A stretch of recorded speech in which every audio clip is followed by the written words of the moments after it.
এখন থেকে চাইলে আপনি আপনার ফেসবুকের ফ্রেন্ড লিস্ট লুকিয়ে রাখতে পারেন, মানে হাইড করে রাখতে পারেন। হাইড করে রাখলে আপনার সুবিধা কী হবে, দেখুন আপনি ছাড়া কেউ আপনার ফ্রেন্ড লিস্ট দেখতে পারবে না। অনেকে আছে, অনেকের ফেসবুক আইডিতে গিয়ে, বিশেষ করে মেয়েদের সঙ্গে এটি হয়, দেখুন তার ফেসবুক আইডিতে গিয়ে কি করে, তার ফ্রেন্ড লিস্ট দেখে দেখে দেখে ফ্রেন্ড লিস্ট থেকে ফ্রেন্ড রিকোয়েস্ট পাঠায়, বা এক্ষেত্রে অনেক অসুবিধার মধ্যে পড়তে হয় আমাদের। তা আমরা চাইলে এখন থেকে আমাদের ফেসবুকের ফ্রেন্ড লিস্ট লুকিয়ে রাখতে পারি, সেটি আমরা ছাড়া আর কেউ দেখতে পাবে না। তো কাজটি করবেন কিভাবে? কাজটি করার আগে দেখুন, আপনি যদি আমার ফেসবুক আইডিতে নতুন হয়ে থাকেন, পেজটি ফলো করে পাশে থাকবেন, এবং যদি ইউটিউব থেকে দেখেন, আমার চ্যানেলটি সাবস্ক্রাইব করে পাশে থাকবেন। তো চলুন ভিডিওতে। কাজটি করার জন্য দেখুন, আপনি সর্বপ্রথম ফেসবুকের অফিসিয়াল পেজটি ওপেন করে নেবেন। ওপেন করে নেওয়ার পরে দেখুন উপরে 3 লাইন, এখানে একটি ক্লিক করবেন। ক্লিক করার পরে দেখুন যে উপরে সেটিংসের আইকন আছে, এখানে একটি ক্লিক করে নেবেন।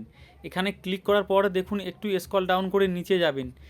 একটু স্ক্রল ডাউন করে নিচে যাওয়ার পরে দেখুন how people find and content you, দেখুন এখানে একটি ক্লিক করবেন। এখানে ক্লিক করার পরে দেখুন একটি দেখুন একটি অপশান আছে, দেখুন who can see your Facebook এই ফ্রেন্ড লিস্ট, দেখুন এখানে একটি ক্লিক করে নেবেন।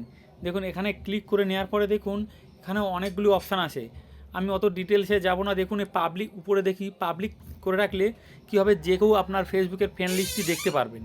দেখুন এখানে লেখা আছে, দেখুন 2 নম্বরে আছে ফ্রেন্ড। আপনি যদি ফ্রেন্ড করে রাখেন তাহলে শুধু আপনার ফ্রেন্ডরাই দেখতে পাবে।